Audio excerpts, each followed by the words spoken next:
আসসালামু আলাইকুম দর্শক।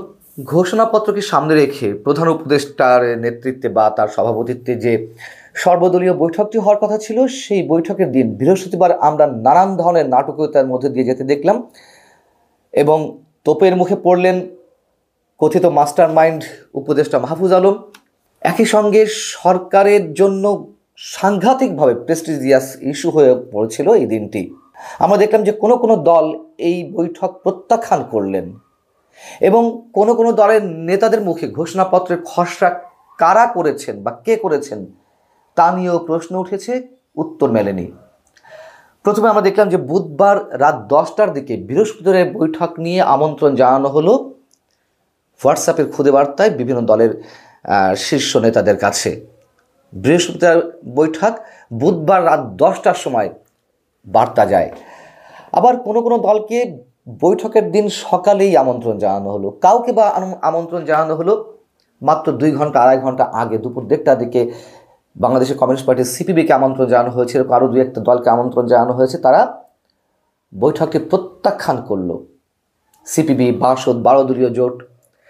এবং সকাল থেকে গুঞ্জন চলছিল বিএনপি এই বৈঠকে অংশ নেবে না। এবং আমি নিজেও আপনাদেরকে ওই দিন সকালেই জানিয়ে দিয়েছিলাম যে বৈঠক নিয়ে নানান ধরনের গুঞ্জন চলছে, যে এটা আদৌ হবে কিনা বা কারা যাবে। যথেষ্ট পরিমাণ সেটি নিয়ে কনফিউজিং অবস্থা ছিল। একটা পর্যায়ে মানে দুপুর 2:30টার দিকে আমরা জানতে পেলাম যে না, বিএনপির পক্ষ থেকে কোনো রকমে প্রধান উপদেষ্টা যেহেতু বৈঠকটি ডেকেছেন, সম্মান রক্ষার্থে একজন যাবেন, কিন্তু তিনি কোনো কথা বলবেন না, শুধু উপস্থিত হবেন, এই পর্যন্ত।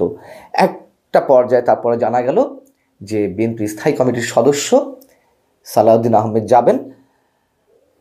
ওই পর্যন্তই। যাই হোক, বৈঠকটি হলো, কিন্তু সেই বৈঠকের মধ্যেও নানান ধরনের কাহিনী আমরা দেখলাম। বিএনপির পক্ষ থেকে প্রশ্ন তোলা হলো যে 5 আগস্টের পর 5 মাস পরে কেন ঘোষণাপত্রের প্রয়োজনীয়তা উপলব্ধি করা হলো, এই ঘোষণাপত্র দিয়ে কি করা হবে, এই ঘোষণাপত্র কিভাবে প্রস্তুত করা হবে, কারা ঘোষণা দিবে, নানান ধরনের প্রশ্ন। এবং উপদেষ্টা কথিত মাস্টার মাইন্ড মাহফুজ আলম পড়লেন তোপের মুখে, কেন এই প্রক্রিয়ায় বৈঠকের আমন্ত্রণ জানানো হলো, কোনো প্রকার সম্মান রাজনৈতিক দলগুলোকে দেওয়ার ইচ্ছে সরকারের আছে কি না, সেই প্রশ্ন উঠেছে। এবং রাজনৈতিক দলগুলোকে যে একেবারে অ্যাভয়েড করার চেষ্টা করা হচ্ছে সরকারের পক্ষ থেকে প্রথম থেকে, সেগুলোও আমরা তুলে ধরছি আপনাদের সামনে। তো এই যখন অবস্থা, একটা পর্যায়ে প্রধান উপদেষ্টা বড় বড় বলি ছাড়লেন এবং যে খসড়াটি, ঘোষণাপত্রের খসড়া কে বা কারা তৈরি করেছেন, সেই খসড়াটি একইভাবে আমন্ত্রণ যেমন জানানো হয়েছে দুপুর 1টা-2টার দিকে, মানে বৈঠকে 2-2.5 ঘন্টা আগে খসড়াপত্র ওইভাবে দেওয়া হয়েছে, কাউকে আগের দিন, কাউকে পরের দিন সকালে। সেটা নিয়েও প্রশ্ন তোলা হয়েছে যে এত শর্ট নোটিশে বৈঠকে উপস্থিত হয়ে এই খসড়াপত্র পর্যবেক্ষণ করে বা বিশ্লেষণ করে সেই বিষয়ে মতামত দেওয়া, ঐক্যমত্যে পৌঁছানো কতটা সমীচীন বা কতটা সম্ভব। যাই হোক, খসড়াপত্রে কী লেখা ছিল? খসড়াপত্রে 47-এর ঔপনিবেশিক শাসন থেকে মুক্তির কথা বলা হয়েছে, 71-এর জনযুদ্ধের মাধ্যমে স্বাধীনতা এবং পরবর্তী ঘটনা প্রবাহের কথা উল্লেখ করা হয়েছে, 72-এর সংবিধান স্বাধীনতার শহীদ এবং মুক্তিযুদ্ধের অংশগ্রহণকারীদের প্রত্যাশার প্রতিফলন ঘটাতে ব্যর্থ হয়েছে। বেশ ভালো কথা। পরবর্তীতে এসে আবার কোথায় গিয়ে শুরু হলো? 111 থেকে শুরু হলো। সেখানে বলা হয়েছে যে ক্ষমতার সুষ্ঠু রদবদলের রাজনৈতিক ব্যর্থতার সুযোগে ষড়যন্ত্রমূলক 1/11-এর মাধ্যমে শেখ হাসিনার একচ্ছত্র আধিপত্যের পথ সুগম হয়। শেখ হাসিনার শাসনামলে গুম, খুন, বিচার বহির্ভূত হত্যা, দলীয় স্বার্থে সংবিধান সংশোধন এবং পরিবর্তন রাষ্ট্রীয় এবং সামাজিক প্রতিষ্ঠানগুলোকে ধ্বংস করে, ইত্যাদি ইত্যাদি অনেক কথা বলা হয়েছে। গত 15 বছর, 15.5 বছর জেল, জুলুম, নির্যাতন, যেভাবে স্টিম রোলার চালানো হয়েছে বিরোধী দলীয় নেতাদের উপরে, ইত্যাদি ইত্যাদি অনেক কিছু তুলে ধরার পরে বিতর্কিত 3টি নির্বাচন নিয়েও কথা বলা হয়েছে। সব ঠিক আছে, কিন্তু প্রশ্ন হচ্ছে এই যে এক বাক্যে বলে দেয়া হলো যে 72-এর সংবিধান স্বাধীনতার শহীদ এবং মুক্তিযুদ্ধের অংশগ্রহণকারীদের প্রত্যাশার প্রতিফলন ঘটাতে ব্যর্থ হয়েছে, তারপরে এক ধাক্কায় 111, তার মানে আওয়ামী লীগের বিরুদ্ধে যা কিছু বলা যায় কোনো সমস্যা নেই, যা কিছু বলা হয়েছে আমরা এর সাথে একমত পোষণ করি, কিন্তু মাঝখানেগুলো গেল কোথায়? 90-এর স্বৈরাচার বিরুদ্ধে আন্দোলন গেল কোথায়?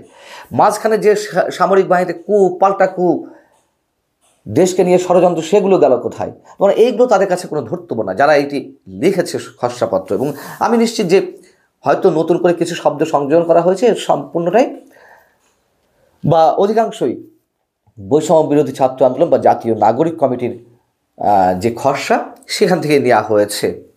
বিষয়টা হচ্ছে যে গণ অভ্যুত্থানের আমি সব বাদ দিলাম, যেটি বিএনপির পক্ষ থেকে প্রশ্ন তোলা হয়েছে।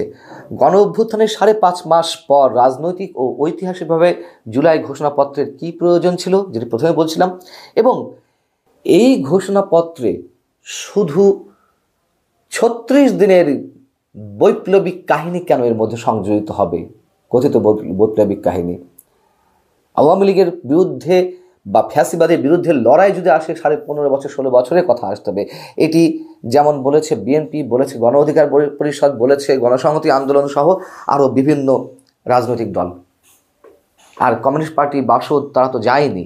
ঠিকই আছে, আমি তাদের সঙ্গে একমত পোষণ করি। কীভাবে তুচ্ছ তাচ্ছিল্য করা হচ্ছিল বা হয়ে আসছে রাজনৈতিক দলগুলোকে, তার একটি কঠিন জবাব দিয়েছে কমিউনিস্ট পার্টি সহ অন্য দল। তো সেখানে বলা হলো, হ্যাঁ, একটা ঘোষণাপত্রের দরকার আছে, কিন্তু এত তাড়াহুড়া কেন? এই তাড়াহুড়া করে আসলে কি হবে? এবং একটা পর্যায়ে গণ অধিকার পরিষদের সাধারণ সম্পাদক রাশেদ খান প্রশ্ন তুললেন। তিনি বলছেন যে প্রধান উপদেষ্টার বক্তব্য শুনে আমরা হতাশ। 36 দিনের আন্দোলনে শেখ হাসিনার পতন হয়নি, এর পেছনে দীর্ঘদিন ধরে আন্দোলন হয়েছে, সেসব আন্দোলন ঘোষণাপত্র সংযুক্ত করতে বলেছি। এবং প্রশ্ন করা হয়েছিল এই ঘোষণাপত্র কে তৈরি করেছে। তার প্রশ্নের উত্তরও উপদেষ্টা পরিষদ কিংবা প্রধান উপদেষ্টা কিংবা বৈষম্য বিরোধী ছাত্র আন্দোলন সমন্বয়ক কারো পক্ষ থেকে কোনো সদুত্তর আসেনি। অর্থাৎ আসমান থেকে পড়েছে এই ঘোষণাপত্র।